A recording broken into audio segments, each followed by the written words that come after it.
News, सच जरूरी। नमस्कार दर्शकों, मैं शीबा शेख और आप देख रहे हैं MNS न्यूज। ब्रेक के बाद एक बार फिर स्वागत है आपका देश की खबरों में। आइए एक नजर डालते हैं हेडलाइंस की। सीएम हेमंत बिस्वा शर्मा ने परिवार संघ किए कामाख्या देवी के दर्शन। बांग्लादेश में चुनाव की निष्पक्षता पर सवाल। बिग बॉस 13 की अभिनेत्री शेफाली जरीवाल का निधन।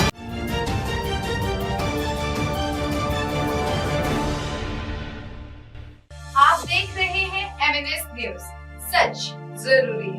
आइए देखते हैं खबरें विस्तार से। सीएम हेमंत बिस्वा शर्मा ने परिवार संघ कामाख्या देवी के दर्शन किए। असम के मुख्यमंत्री हेमंत बिस्वा शर्मा ने आज गुवाहाटी के नीलाचल पर्वत पर स्थित कामाख्या मंदिर में दर्शन किए। वे अपने परिवार के साथ पहुंचे और देवी कामाख्या की पूजा अर्चना कर राज्य की सुख समृद्धि की कामना की। ये मंदिर शक्ति की उपासना का प्रमुख केंद्र माना जाता है और खासकर अम्बुबाची मेले के दौरान यहाँ लाखों श्रद्धालु आते हैं, जहाँ का ये दौर धार्मिक आस्था और सांस्कृतिक का जुड़ाव प्रतीक माना जाता है।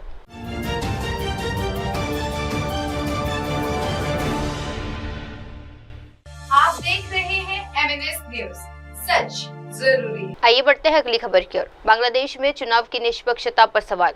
ढाका में मानवाधिकार और शांति के लिए बांग्लादेश की अध्यक्षता मंजीर मुर्शिद ने कहा कि पिछली सरकार के समय अंतर्राष्ट्रीय संगठनों ने जोर दिया था कि चुनाव में सभी राजनीतिक दलों की भागीदारी सुनिश्चित हो, लेकिन पिछले 3 चुनाव में प्रमुख विपक्षी पार्टी BNC ने हिस्सा नहीं लिया, जिससे इस चुनाव की वैधता पर सवाल उठे। You see that earlier in international media and in Bangladesh media, the chief advisor always told that they are not going to ban the Awami League. It was his direct declaration, and I think it was his mental condition. Mentally, he was thinking that. But ultimately, there was when our ex-president Abdul Hamid left the country, then some of the student leaders and some of the government partners, they raised their voice and they demanding that immediately the activities and the party of Awami League should be banned. And they organized in the street hundreds of people, thousands of people. And you see all the movement, when you see in Bangladesh after 5th August, the government was not so strong to stop the movement, to stop the street movement. And ultimately what the demanded, many demands were fulfilled because of the pressure. And the government did not face the pressure. That is the one point. That's why when the NCP and others, Jamaat Islam and others people demanding that Awami League should be banned, and ultimately chief advisor with calling with a meeting with the political party and then declared that the activities of the Awami League will be banned. And subsequently, if the activities of the Awami League is banned, that means Awami League is, cannot work. And if the political party cannot work, that means existence of the political party is nowhere. So if the government at this stage, because you see the internationally in last government, all over the international authority among organization told that there must be election in which all party must be participated. But in last 3 election, the BNP as a bigger party did not participate, and that's why election was not accepted. But in coming election, a big party is Awami League. If Awami League did not participate, and if the government don't give any chance to participate, in that case, I think internationally that election will be also questionable, because more than 30% supporter belongs to the Awami League. So a big portion of the people, excluding the election process, there cannot be a good election, and that cannot be accepted all over the world. But whatever might be, but if there is election, there will be a big change, there will be a big scenario change, because when a party will become in power, then the democracy will start it, and we hope that everybody will be, they can demand that our democratic rights should be established. And the political party, what they think, of course they cannot deny other political party to function about their activities, because political party is thinking about the politics, about the democracy. But this government, they are not the political party. The chief advisor is not a political person. Let me ask you a question.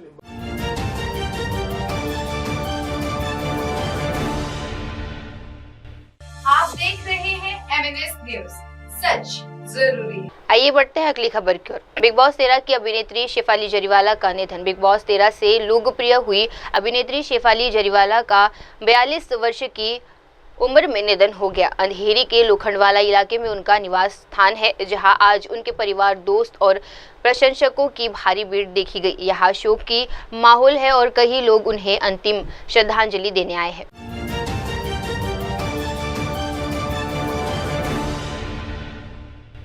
आप देख रहे हैं MNS news, सच जरूरी है। आइए बढ़ते हैं अगली खबर की ओर।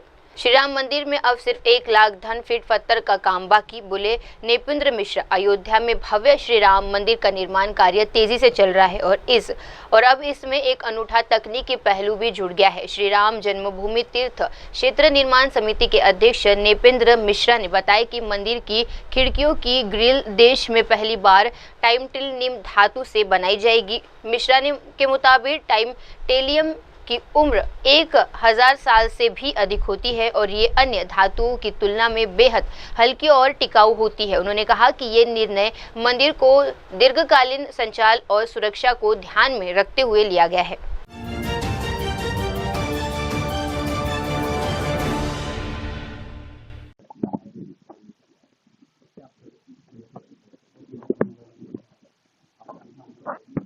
अभी बैठक में तो मुख्य रूप से जो निर्माण की गति है उसके बारे में प्रारंभिक सूचनाएं जो थी वो एकत्रित की हैं मैंने। आज विस्तार से हम पूरे निर्माण कार्य को देखेंगे। अब अनुमान यह है कि मंदिर और परकोटा, जिसमें लगभग 14 लाख क्यूबिक फीट, अनुमानित 14 लाख क्यूबिक फीट बंसी पहाड़पुर का पत्थर लगना था।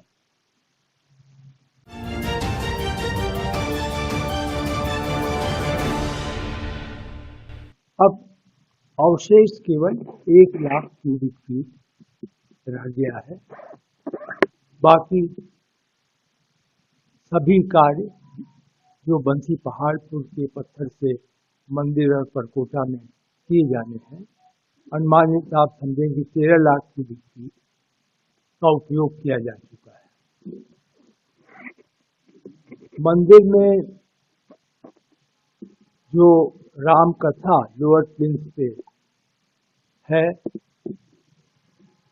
उसकी कुल लंबाई रनिंग फीट में लगभग 800 फीट है, जिसमें 500 फीट के ऊपर राम कथा के पत्थर, म्यूरल जिसको कहते हैं, वो लगाए जा चुके हैं। परकोटा में जो ब्रॉन्ज का म्यूरल लगना है, जो कुल मिलाकर लगभग 80 म्यूरल लगेंगे, 80 पैनल बनेगा, उसमें अब तक करीब 45 म्यूरल लग चुके हैं। तो यह कार्य भी प्रगति पर है। आपको सुनकर यह भी संतोष होगा कि भारत में, पूरे देश में पहली बार टाइटेनियम धातु की जो हमारे मंदिर में प्रथम तल, भूतल और द्वितीय तल पे बड़ी बड़ी खिड़कियां हैं, तो उन पर टाइटेनियम धातु से जो है जाली लगाई गई है, जो अपने में अनोखी है, क्योंकि आप जानते हैं कि टाइटेनियम का जीवन बहुत लंबा, मतलब आप यूँ समझें कि वह 1000 वर्ष से भी ज़्यादा माना जाएगा। और वह धातु ऐसी होती है कि वो हल्की बहुत होती है, अन्य की तुलना में हल्की होती है। तो ये एक नया अनुभव किया गया। केंद्र सरकार की एक उपक्रम है, मिठानी मिश्रण धातु उपक्रम है, उन्होंने इस जाली को बनाया है और कुल मिलाकर के करीब 32 जाली लगेंगी, भूतल पे, प्रथम तल पे और द्वितीय तल पे। उसका एक जाली लगकर उसका अनुभव कर लिया गया, अभ्यास कर लिया गया, उसे कल पास कर दिया गया और अब वो उसके अनुसार बाकी जालियां अनुमानित 15 अगस्त तक बनाकर और लगा देंगे। तो इस प्रकार जो जाली का काम है मंदिर में अवशेष और जो राम कथा का जो मैंने अभी आपको विवरण दिया, ये दो मुख्य कार्य हैं। हम यह तो नहीं कह रहे हैं कि बिल्कुल हमने जो शेड्यूल बनाया था उसके अनुसार प्रगति है, लेकिन हम आश्वस्त हैं कि जुलाई के अंत तक ये सभी निर्माण कार्य पूरे हो जाएंगे। इसके अलावा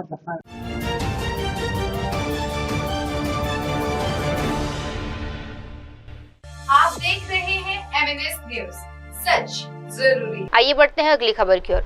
अभिनेत्री शेफाली जरीवाल का निधन, शव पोस्टमार्टम के लिए कपूर परिवार अस्पताल पहुंचा। कांटा लगा फेम अभिनेत्री और बिग बॉस 13 की चर्चित कंटेस्टेंट रही शेफाली जरीवाल के असमस निधन की खबरें से इंडस्ट्री सदमे में है। 42 वर्षीय शेफाली का पार्थिव शरीर मुंबई के कपूर अस्पताल में पोस्टमार्टम के लिए लाया गया है। अस्पताल परिसर में उनके परिवार, रिश्तेदार और करीबी दोस्त का आना जाना शुरू हो गया है। अभी तक मौत के कारणों की आधिकारिक पुष्टि नहीं की गई है, लेकिन रिपोर्ट का इंतजार किया जा रहा है। मौके पर पुलिस भी मौजूद है और औपचारिक जांच प्रक्रिया जारी है।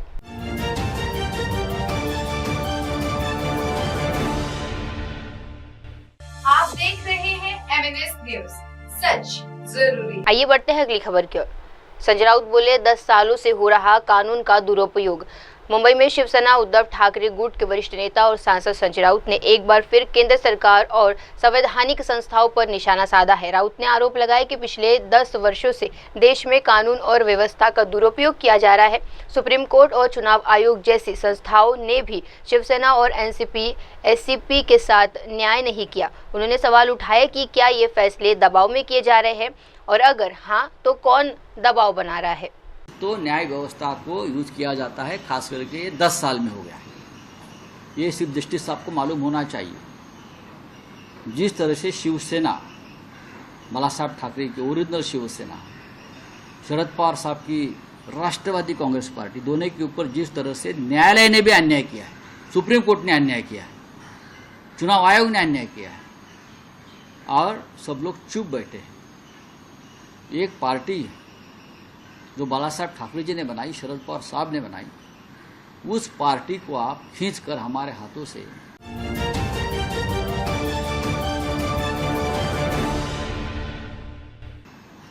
गलत तरीके से किसी और के हाथ में देते हो। और हम आज भी तारीख पे तारीख के चक्कर में सुप्रीम कोर्ट के सामने गुहार लगाकर बैठे हैं। उस बारे में भी चीफ जस्टिस साहब ने सोचना चाहिए कि ये देश में क्या हो रहा है, न्यायालय पर किसका दबाव है। हाँ, ये निर्णय और ये फैसले नरेंद्र मोदी जी और अमित शाह जी को चाहिए, वो कौन दे रहा है और किसके दबाव में मिल रहे हैं, ये भी बड़ी बात है। सर का बयान आना, आपको लगता है कि सीबीआई साहब उम्मीद कर सकते हैं कि आपको इंसाफ मिलेगा? देखिए, हम इंसाफ की गुहार लगाई है, लेकिन अब तक सुनवाई नहीं हो रही। जब स्वतंत्र रूप से सुनवाई होगी तो हमें न्याय मिलेगा। धन्यवाद।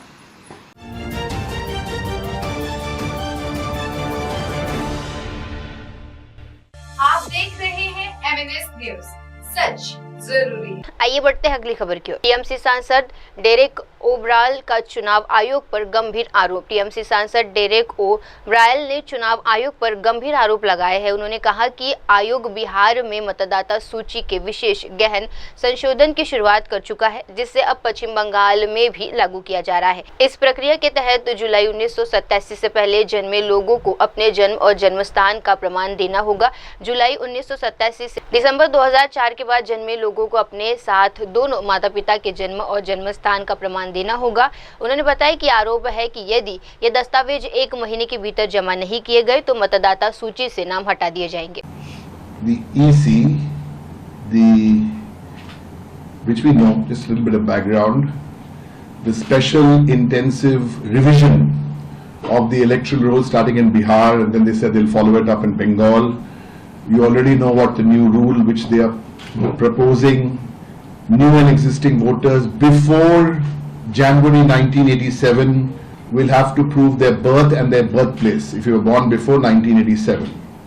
And another rule for people born between 1987 and 2004, they will have to provide their proof and birthplace along with one of their parents.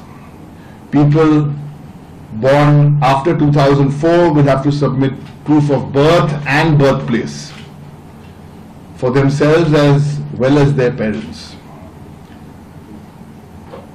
Unless you submit this in the next 1 month, your name will be deleted from the list.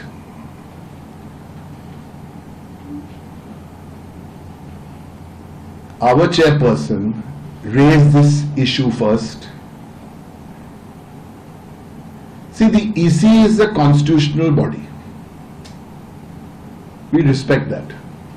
But the EC has to report to the Constitution of India. The EC is not some temporal which can do whatever they want to do. So now questions are being asked. Is this really the Election Commission of India? And we say this with all respect to the constitutional body. So the constitutional body should not turn into the branch office of the BJP. The Trinamool Congress has the highest regard for the Election Commission of India as a constitutional body. Let me dwell on 3+1 points today in the press conference, and then Sagarika will take over. First, because this has been explained in detail by the chairperson of the Trinamool Congress, Mamata Banerjee, and the chairperson and the Chief Minister of West Bengal. So you know the background. First question we're raising today, and this is a new development. Why is this exercise being suddenly done right now? Why now? Bihar to 1 month, and then the big one, Bengal. We have evidence that why it is being done now is because the latest BJP's internal survey for Bengal shows, when I say latest means it may be a few weeks old also, 46 to 49 seats BJP in Bengal. 46 to 49 seats is their number in Bengal if Bengal assembly polls are held. So, in their desperation to change or attempt to change things, you do these desperate things. This is our first charge. Who is conducting the surveys? Where they are being conducted? All that information we are privy to. The National General Secretary of the All India Trinamool Congress last week or earlier this week put out a number from when he was making a speech in Diamond Harbour of below 50. That's where this number came from. 2.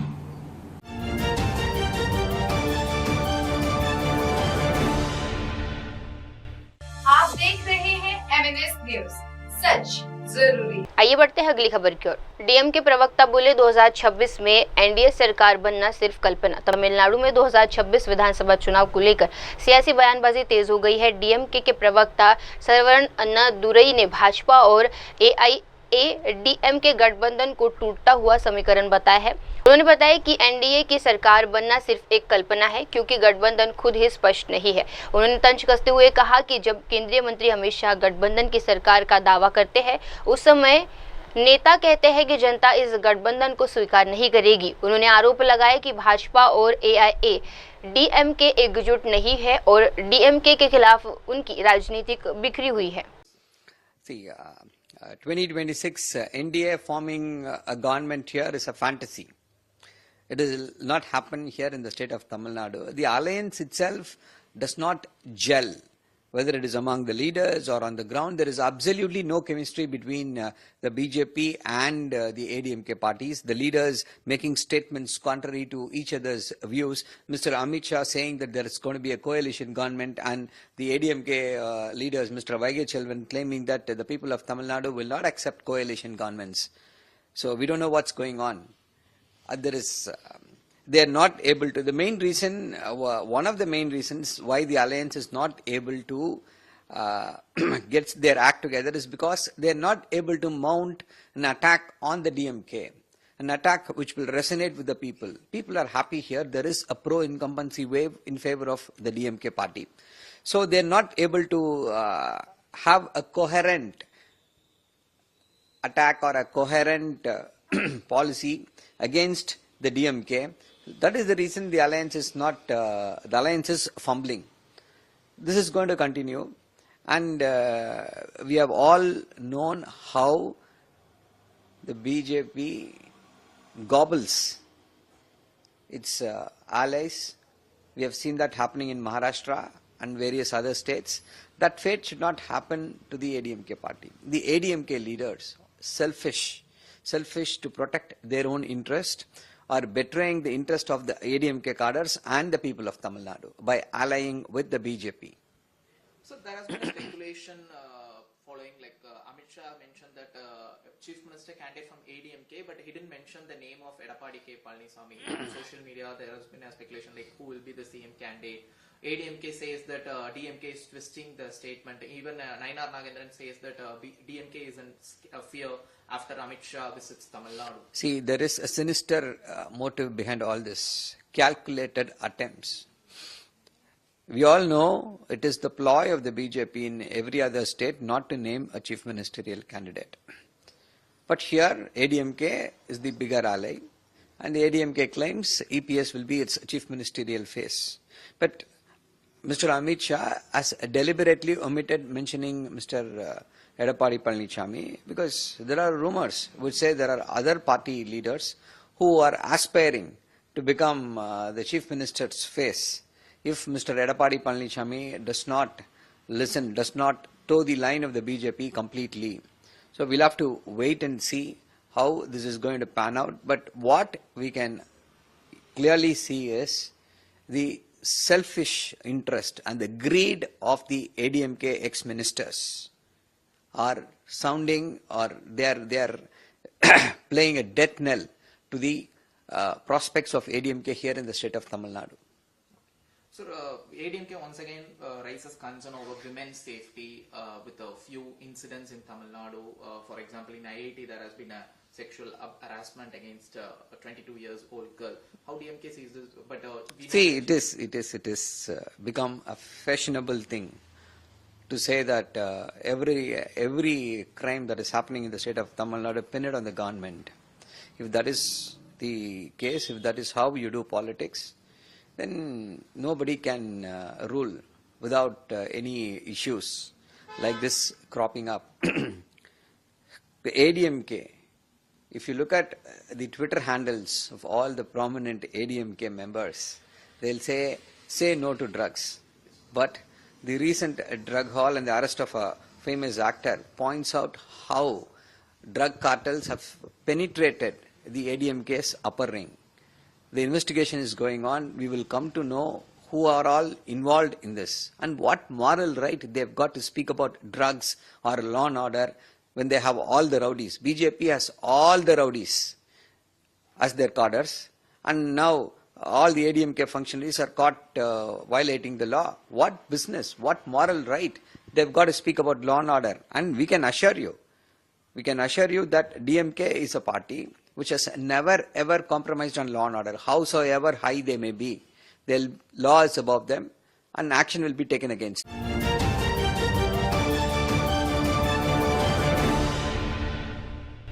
आप देख रहे हैं MNS news, सच जरूरी। आइए बढ़ते हैं अगली खबर की ओर। कोलकाता में कथित गैंगरेप का मामला, भाजपा ने ममता बनर्जी से इस्तीफा मांगा। कोलकाता में एक कथित गैंगरेप की घटना के बाद राजनीतिक आरोप प्रत्यारोप तेज हो गए हैं। भाजपा विधायक शंकर घोष ने इस घटना को पश्चिम बंगाल सरकार की विफलता करार देते हुए मुख्यमंत्री ममता बनर्जी से तत्काल इस्तीफे की मांग की है। उन्होंने कहा कि ये केवल एक व्यक्तिगत विवाद या शादी के प्रस्ताव का मामला नहीं है, बल्कि एक सोची समझी और पहले से योजनाबद्ध घटना थी। शंकर घोष ने आरोप लगाया कि बंगाल में एक दिन प्रतिनिधि महिलाओं को अत्याचार की घटना बढ़ रही है और राज्य की बिगड़ती स्थिति के लिए सीधे तौर पर मुख्यमंत्री जिम्मेदार है। उन्होंने कहा कि टीएमसी का चरित्र और महिलाओं के प्रति उनकी सोच इस घटना से उजागर होती है। उनका कहना था कि पीड़ित और उनके परिवार को धमकियां मिल रही है और आपराधिक सत्ता के संरक्षण में खुलेआम घूम रहे हैं। मुख्यमंत्री ने गैर जिम्मेदाराना रवैया से अपराधी को प्रोत्साहन मिला है और इसी का परिणाम है कि राज्य में अपराधी भी सुरक्षित महसूस करते हैं, शंकर घोष ने कहा। This is not about marriage proposal. I think this was quite pre-planned, and they initiate the incident through this kind of words. It is very shameful for our state, for every citizens of the Bengal, the way criminal activity, especially atrocity towards women, is increasing day by day. I don't have any word to say. If you go through the incident of Park Street, RG Corps, in case of Nodia, in case of Law College, everywhere you will see the brutality towards the women. And I always think this deteriorating culture of the Bengal is only for the irresponsible behavior of our Chief Minister. Whenever any kind of attack happened to the woman, her comment is very loosely addressed, encouraged criminals to repeat the thing. Even criminals feel safe under her regime. So this is the outcome, that party in power, the accused person and the other students who are the present running students of that college, they are giving threat to the girl that her parents will be arrested, her boyfriend may be killed. So this kind of threat can be given by a person who know what power he holds. There are several pictures is coming that this boy is within the power area of the Trinamool Congress. He has got several connection with different leaders. Even he got illegal admission through the recommendation of one of the known MLA from Bajbaj, and he is also getting his job through the recommendation of the governing body. How powerful he is, you can understand. So I think again this incident unmarks the character of Trinamool, their thought towards the women. I demand immediate resignation of Mamata Banerjee, the Chief Minister of West Bengal. Under her rule, no one is safe. Police is not cooperating with HCW. What? See, police is not cooperating with NCW. What we are seeing, this is the thing coming out. But the problem is that the police can't make any kind of step. They can't do or can't make any kind of step without the direction of Trinamool Congress party in power. If TMC direct police to do this or not this one, what they will do? That's why they are not able to cooperating NCW. And it is quite shameful that the portion of police, they actually sell their spinal cord to the Kamak Street and Kalighat. So, they know they can't do anything. Our government can't do anything apart from the police may be transferred from one place to another place. If you want to work, you can work. There are a lot of examples. Daimanti Sen, Jairaman Sahib, Nazrul Islam Sahib, they also work under this rule book. If they can work, why they are not able to work? As because police may have their vested interest, or they doesn't want to go in conflict with the ruling party, as because they have a fear they have to transfer from one place to another place. If police is try to go out from the situation, then the situation may become more worst. So thirdly, Arjikar victim's father claimed that such incidents to occur in the state, it should be changed. Everybody wish so, and I think the justice of Arjikar is still pending. The investigation of CBI is also be questioned. Everybody has expected that the people who are behind the curtain, they should be unmasked in the Arjikar case, but yet it doesn't happen. So people have different kind of question regarding Arjikar.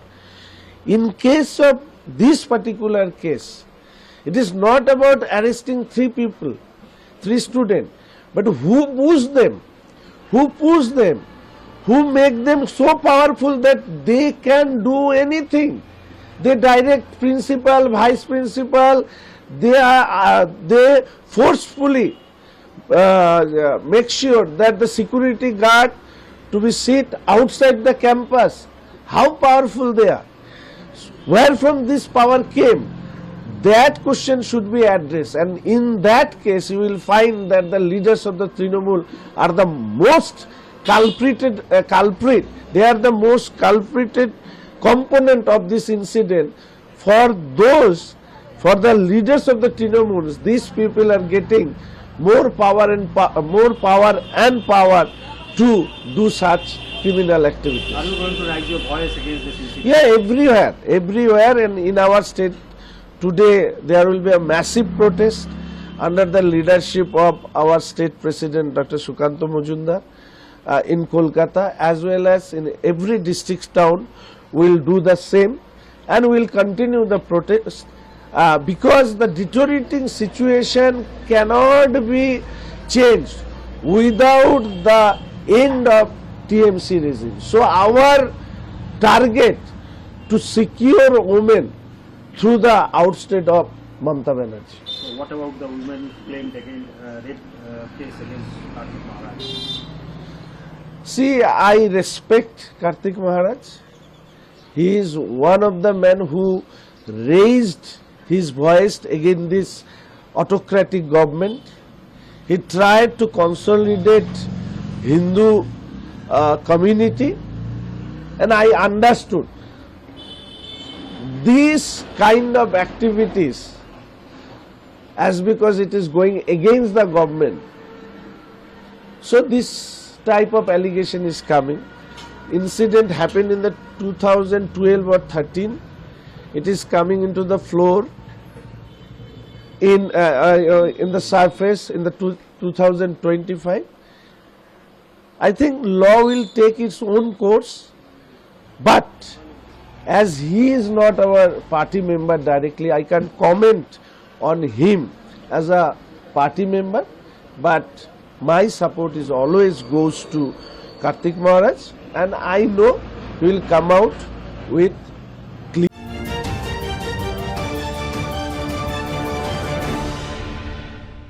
So what about the Kollam women?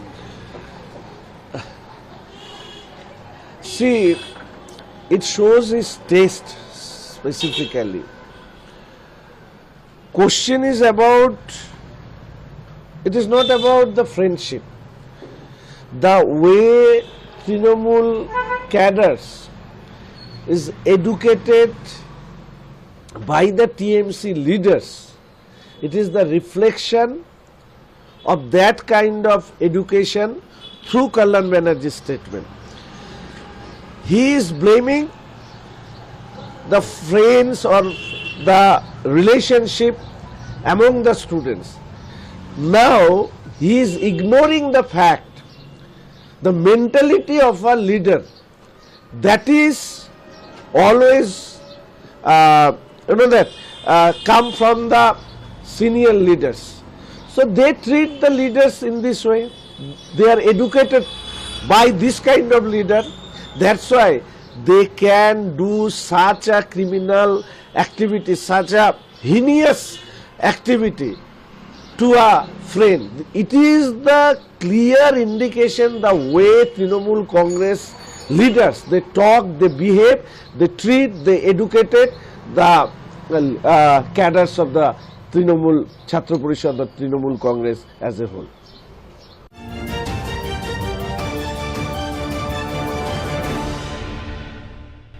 आप देख रहे हैं MNS news, सच जरूरी। आइए बढ़ते हैं अगली खबर की ओर।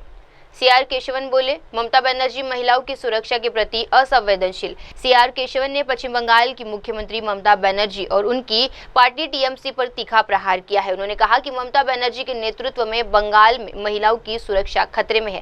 केशवन ने सवाल उठाया कि कैसे एक महिला मुख्यमंत्री और गृह मंत्री होते हुए भी राज्य की पुलिस व्यवस्था इतनी असफल हो सकती है। उन्होंने बताया कि कोलकाता के एक लॉ कॉलेज में हुए कथित सामूहिक बलात्कार में मुख्य आरोपियों में से एक टीएमसी छात्र परिषद का सक्रिय सदस्य था।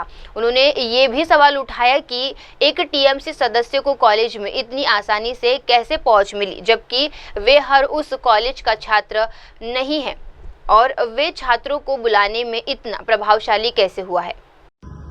The dignity and security of our sisters and daughters are facing serious threat under Mamata Banerjee's misrule in West Bengal. And under the TMC regime, the state has become a living nightmare for women. This is because Mamata Banerjee has utterly failed to provide safety and protection to our sisters and daughters in the state. And the most startling fact is Mamata Banerjee above all is a woman. She is also the chief minister, and Mamata Banerjee is the home minister who controls the police department. Yet we have seen successive heinous incidents, committed and seen as atrocities committed against women like Sandesh Kali, and then we saw the most horrible rape which shook the conscience of the nation in the RG Kar hospital, and now we see this ghastly crime being committed in a law college affiliated to the government, and one of the main accused is a active TMC Chhatra Parishad member. Why is Mamata Banerjee so unsympathetic and insensitive when it comes to the safety and protection of women? Also, the important question being raised is how is this active member of the TMC Chhatra Parishad has such unfettered access to a college where he is no longer a part of, and how can he summon students at will like this? Where is the source of his, undue influence? These are the questions which need to be answered. Also, the way in which TMC leaders have reacted to this horrible, ghastly crime is most appalling, shocking. TMC MP, when asked about women's safety, dismisses this as a political agenda. Look at the, twisted and distorted mindset of the TMC MP. How can people of West Bengal even hope to get justice when MPs and senior members of the ruling party make such appalling, incorrigible statements? It is very clear to the people of West Bengal that the daughters, sisters and mothers of West Bengal will never be safe under this dubious TMC regime, and under Mamata Banerjee, protection and safety has been a complete failure when it comes to women issues. I think the people have realized the only way to ensure and protect the sisters and daughters of West Bengal is to throw out this TMC regime and Mamata Banerjee, which the people will do at the very soon opportunity.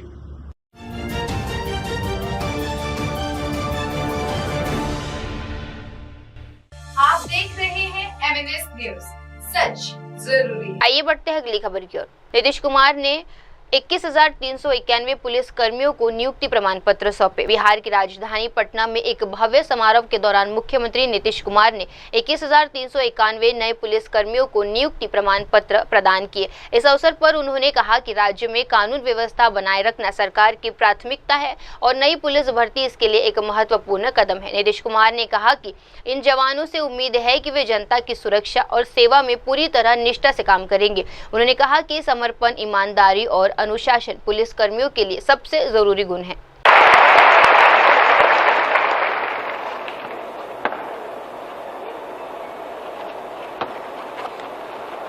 आकाश पांडे, हीरोलाल के बाद आकाश पांडे,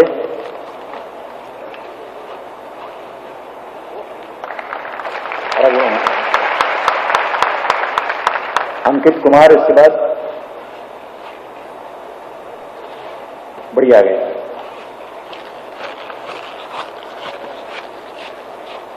अंकित कुमार,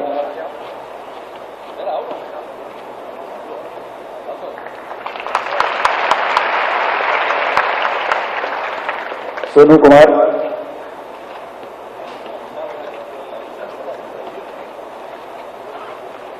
प्रभाकर कुमारी, प्रभाकर कुमार,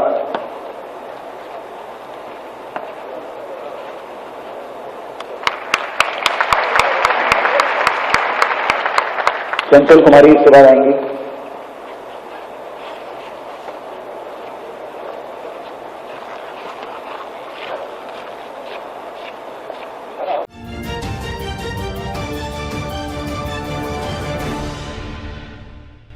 आप देख रहे हैं MNS news, सच जरूरी है। आइए बढ़ते हैं अगली खबर की ओर। महिला कहीं भी सुरक्षित नहीं, वर्षा मिश्रा का बयान। महिला कार्यकर्ता वर्षा मिश्रा ने कोलकाता में 24 वर्षीय कानूनी छात्रा के साथ हुए कथित सामूहिक बलात्कार की घटना पर गहरी चिंता व्यक्त की है। उन्होंने बताया कि छात्रा ने शादी से इनकार करने पर एक व्यक्ति और उसके साथियों द्वारा 3 घंटे तक पीटा गया, क्रूरता से बलात्कार किया गया और उसके बाद उसका वीडियो बनाया गया। वर्षा मिश्रा ने कहा, मैं हमेशा कहती हूँ कि महिलाएं कहीं भी सुरक्षित नहीं है, चाहे वे डॉक्टर हो या वकील। उन्होंने सुझाव दिया कि पेशेवरों को डिग्री देने से पहले चरित्र प्रमाण पत्र जारी किया जाना चाहिए और इसके लिए सभी बड़े शिक्षक संस्थानों में टीम का गठन होना चाहिए। देखिए, कलकत्ता में जो 24 साल की लॉ कॉलेज की छात्रा जो थी, उसके साथ उसके ही मिलने वाले एक मित्र समझिए, उसने अपने और साथियों के साथ और सहयोगियों के साथ ब्रूटल रेप अंजाम दिया है और उस छात्रा को सिर्फ इस बात की सजा मिली है कि उसने उस गंदी मानसिकता वाले इंसान से शादी करने से मना कर दिया। उसके खुन्नस में आके उसने अपने मित्रों के साथ उसके साथ गैंग रेप किया, सामूहिक बलात्कार किया, 3 घंटे तक लगातार उसके साथ मारपीट करी, बलात्कार किया और उसका लाइव वीडियो बनाया और उसको थ्रेटन किया कि उसको लाइव कर देंगे और सोशल मीडिया पे डाल देंगे और उस तरह से उसको थ्रेटन करके उसको ब्लैकमेल भी किया। तो अब इसमें यह है कि देखिए, मैं हमेशा से ये कहती रही हूँ कि कहीं भी वुमन सेफ नहीं है। अब लॉ के स्टूडेंट और वो जो अक्यूज्ड है वो ऑलरेडी लॉ की प्रैक्टिस कर रहा है और लॉ की प्रैक्टिस कर रहा है, क्रिमिनल लॉयर है जो खुद इस तरह की क्रिमिनल मेंटालिटी रख रहा है, वो और पीड़ितों को क्या न्याय दिलवाएगा, ये एक बहुत बड़ा सवाल है। और इस तरह की गंदी मानसिकता वाले, और मुझे तो लगता है कि हर प्रोफेशन में, डॉक्टर हो या लॉयर हो या किसी भी प्रोफेशन में, डिग्री देने से पहले आप जब एक डिग्री देते हो, प्रोफेशनल डिग्री सारे इंस्टीट्यूट देते हैं, तो वो डिग्री देने से पहले उस इंसान या उस स्टूडेंट के चरित्र का भी एक सर्टिफिकेट लगना चाहिए, जो ऐसे लगता तो है लेकिन फॉर्मली लगता है, वो ऐसे ही साइन करके दे दिया जाता है। लेकिन बाकायदा एक ऐसी हर बड़े इंस्टीट्यूट में इस तरह की टीम होनी चाहिए कि वो पहले उसका वो पता करे कि वो किस तरह की मानसिकता है, उस पर इस तरह के गंदे कोई इल्जाम नहीं लगे हैं या कुछ इस तरह की गतिविधि में वो इन्वॉल्व नहीं रहा है, उसके बाद उसको डिग्री देनी चाहिए।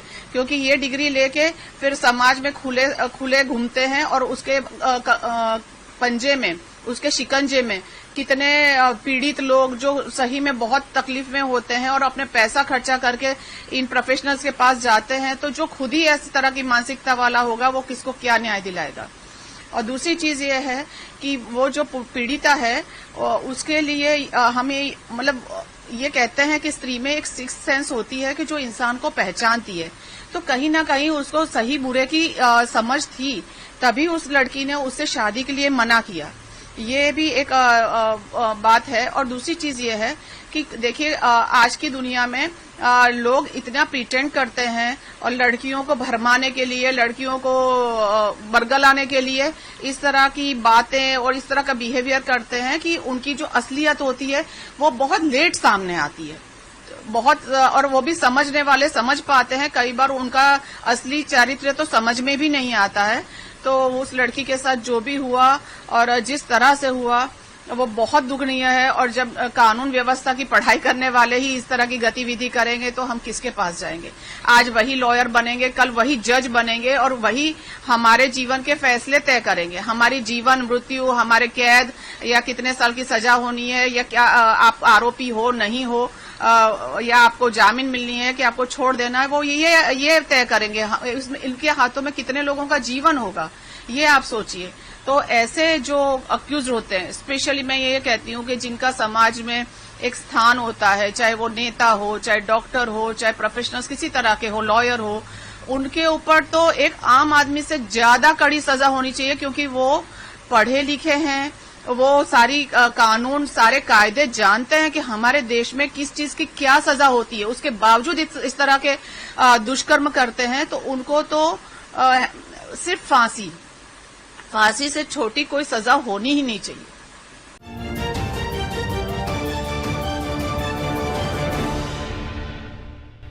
आप देख रहे हैं MNS न्यूज, सच जरूरी है। आइए बढ़ते हैं अगली खबर की ओर। गोवा में माझी बस नई सार्वजनिक परिवहन सेवा शुरू। गोवा में परिवहन व्यवस्था में नई पहल की गई है। मुख्यमंत्री प्रमोद सावंत ने माझी बस नामक नई सार्वजनिक परिवहन प्रणाली की शुरुआत की है, घोषणा की है।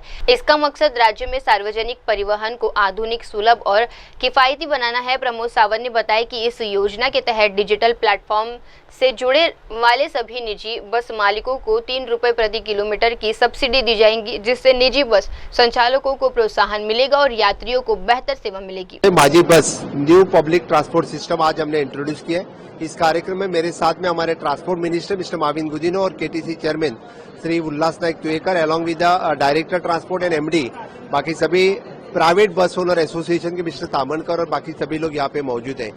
एक पब्लिक ट्रांसपोर्ट सिस्टम में क्रांति लाने के लिए सरकार ने माझी बस स्कीम लॉन्च की है। इस बस के तहत सभी private bus owner along with the KTC वो डिजिटल प्लेटफॉर्म पे आ रहे हैं। उनको हम 3 रुपीज पर किलोमीटर सब्सिडी दे रहे हैं। और सभी गोवा के लोग इवन दो जो टूरिस्ट यहाँ पे आते हैं उन्होंने कार्ड लिया तो सेम सिंगल कार्ड पे इधर कदम्बा कॉर्पोरेशन और प्राइवेट बस ओनर पे वो ट्रैवल कर सकते हैं। मुझे निश्चित रूप से खातरी है कि मैक्सिमम सभी लोग यहाँ पे जो है वो डिजिटलाइज से और डिवाइस से बस ट्रैकिंग सिस्टम ये डिवाइस करके लोगों को ईज ऑफ ट्रांसपोर्टेशन करने के लिए, टूरिस्ट को ईज ऑफ ट्रांसपोर्टेशन करने के लिए माझी बस स्कीम बहुत अच्छी चलेगी। इसलिए आज के इस अवसर पर मैं transport department mister Mauvin Godinho and entire team and KTC Ullas Naik Tuenkar इनका बहुत बहुत अभिनंदन करता हूँ। एक ट्रांसपोर्ट सेक्टर में क्रांति लाने के लिए ये स्कीम गोवा सरकार ने लॉन्च की है। इसलिए प्राइवेट बस ओनर इनका भी गवर्नमेंट के साथ ऑन बोर्ड आने के लिए मैं उनका भी बहुत बहुत अभिनंदन करता हूँ। Thank you.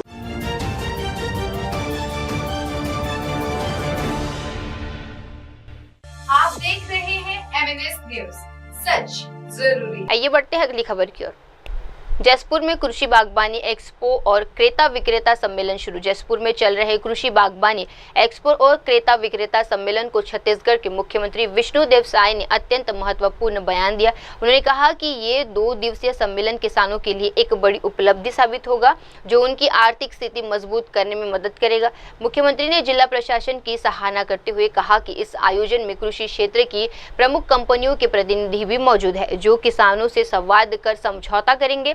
साथ ही जैविक खेती के क्षेत्र में हुई प्रगति पर भी विस्तृत चर्चा की जाएगी। किसानों को आगे बढ़ने में ये मील का पत्थर साबित होगा, इसलिए मैं पुनः जिला प्रशासन का आभार व्यक्त करना चाहूंगा।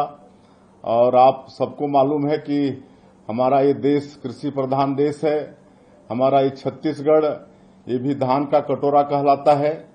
आज करीब 80% लोग यहाँ पर कृषि से आधारित हैं और माननीय प्रधानमंत्री जी का भी संकल्प है कि हम लोगों को किसानों की आय को दुगुनी करना है और इसके लिए प्रधानमंत्री सिंचाई योजना से लेकर फसल बीमा योजना, कृषक सम्मान निधि, ये सब भारत सरकार की तरफ से प्रयास हो रहा है।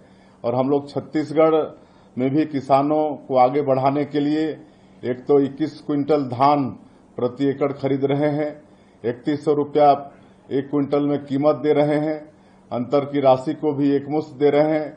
सिंचाई का रकबा भी पूरे प्रदेश में हम सब लोग बढ़ा रहे हैं। इसके साथ साथ ही हम लोग पशुपालन और हॉर्टिकल्चर, सेरिकल्चर, फ्लोरिकल्चर ये सब में भी ध्यान दे रहे हैं। और आप सब लोगों को मालूम होगा कि इस साल के बजट में हम लोग पशुपालन में ज्यादा बजट रखे हैं। बकरी पालन, सुअर पालन, मत्स्य पालन इस सब में ज्यादा बजट रखे हैं। और दूध उत्पादन को भी हम लोग इस प्रदेश में बढ़ाना चाहते हैं। इसलिए अभी पायलट के रूप में 6 जिले को शामिल किए हैं, जिसमें जसपुर जिला भी शामिल है। इसमें हम लोगों को 2 मवेशी देंगे, गाय देंगे, अच्छा नस्ल का देहाती टाइप का साहिवाल। अभी 1 जून से कोंडा गांव से हम इस कार्यक्रम को शुरू किए हैं और एनडीडीबी जो राष्ट्रीय डेयरी विकास बोर्ड है उसके साथ सरकार का समझौता है। और ये लोग हमारे लोगों को कैसे गाय को रखना चाहिए, कैसे गाय को दाना पानी देना चाहिए, ये सब सिखाएंगे और दूध का भी वो लोग संकलन करेंगे। तो निश्चित रूप से किसानों का आय बढ़ेगा।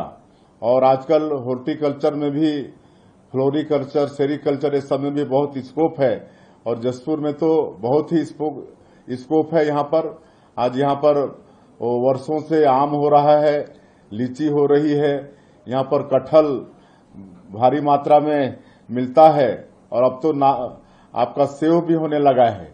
अभी हम पिछले बार जसपुर आए थे तो कल्याण आश्रम के हमारे बंधु हमको सेव भेजे थे वहां पर, तो वो 3 तरह का 3 क्वालिटी का सेव बड़ा अच्छा हम सबको वहां पर काट कर खिलवाए भी थे। तो बड़ा अच्छा सेव भी है। चाय पत्ती की भी खेती हो रहा है। आप सबको मालूम है कि सोगड़ा उघड़ आश्रम में फिर सरकारी भी वो भी काफी मात्रा में चाय की खेती भी हो रही है। चाय की खेती अगर एक बार लग जाए तो 80 साल तक ये चलता है, मतलब दूसरे पीढ़ी तक ये मतलब उत्पादन देता है। तो इस सब में बहुत ज्यादा स्कोप है हमारे जसपुर में। और निश्चित रूप से जो 2 दिन का ये सम्मेलन है ये इनको आगे बढ़ाने में बहुत ही लाभकर होगा। यहाँ पर 2 दिन का ये सम्मेलन है, इसमें कई परिचर्चाएं होंगी। जैसे मैंने नाम लिया, हमारी जो कृषि के जो क्षेत्र में बड़ी कंपनियां हैं वो सबके प्रतिनिधि भी आप लोगों से बात करेंगे और आप लोगों के साथ एग्रीमेंट भी करेंगे। आप लोगों के फसल को ये लोग खरीदेंगे भी तो कीमत ज्यादा मिलेगा, काहे कि बीच में बिचौलियों का रोल नहीं रहेगा। सीधे कंपनियां खरीदेंगी तो ज्यादा कीमत भी मिलेगा। और साथ ही साथ आजकल जैविक खेती, ऑर्गेनिक खेती, इसका भी बड़ा प्रचलन और महत्व बढ़ रहा है।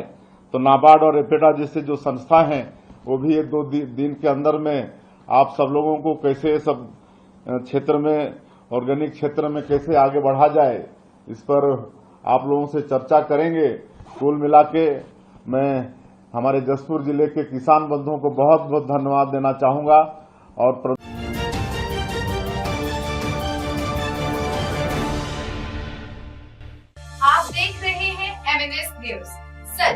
जरूरी है। आइए बढ़ते हैं अगली खबर की ओर।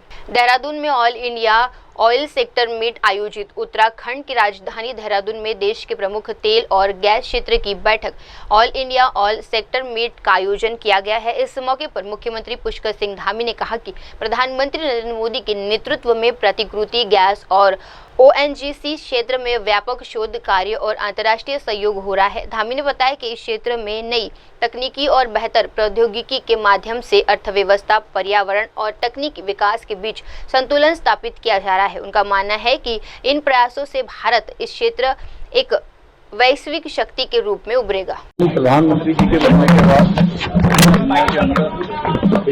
प्राकृतिक गैस और ऑयल के क्षेत्र में हमारे देश में अनेक अनुसंधान के काम, अनेक साझेदारियां दुनिया के देशों के साथ भी है और ऑयल के क्षेत्र में बहुत अच्छा काम ONGC के माध्यम से भी हो रहा है। और आज ये ऑयल मीट यहाँ पर आयोजित की गई है, इसमें पूरे देश भर के लोग यहाँ आए हैं। निश्चित रूप से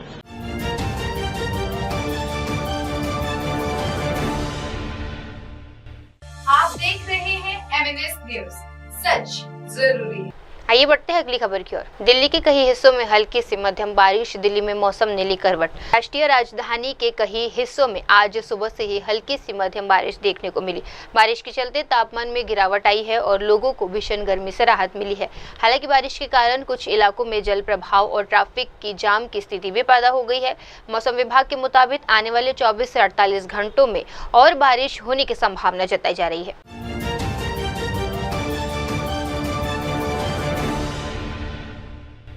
आप देख रहे हैं MNS न्यूज, सच जरूरी।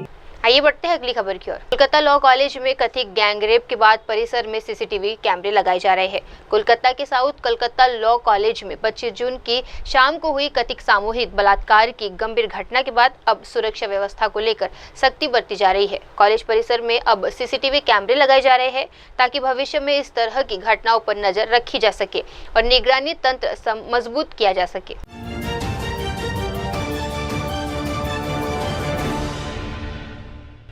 आप देख रहे हैं MNS न्यूज, सच जरूरी। आइए बढ़ते हैं अगली खबर की ओर।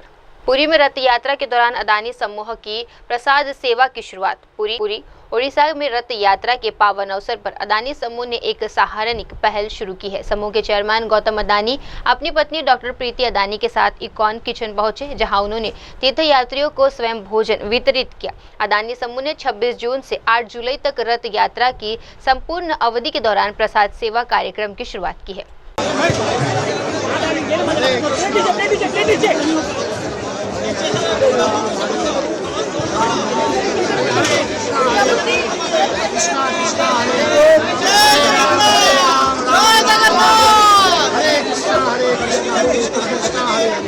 हरे राम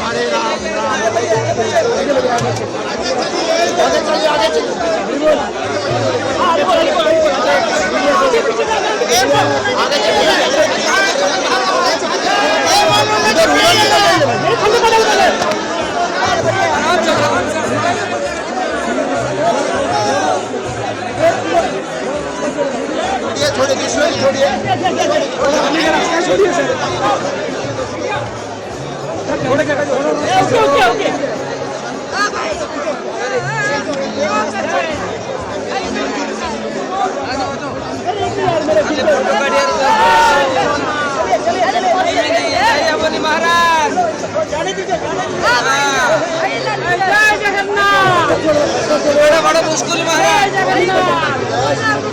बाहर बड़ा मुश्किल चलो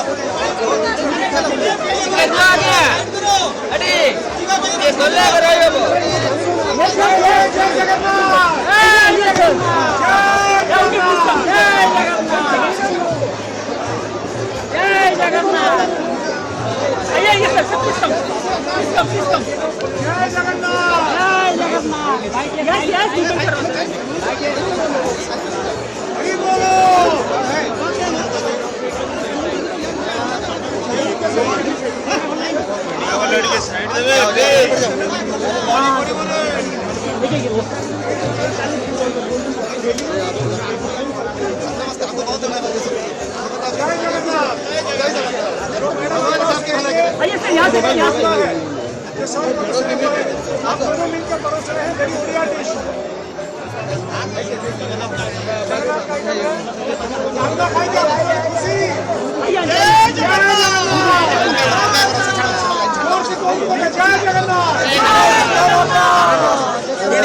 अब वक्त तो चला है दर्शकों छोटे से ब्रेक का। ब्रेक के बाद भी जुड़े रहिए, देखते रहिए मेरे सहयोगी मिनल के साथ देश की तमाम बड़ी खबरें। धन्यवाद। हाय हेलो नमस्कार, मैं हूं पंकज विष्णु और आप देख रहे हैं MNS न्यूज। आप देख रहे हैं MNS न्यूज, सच जरूरी।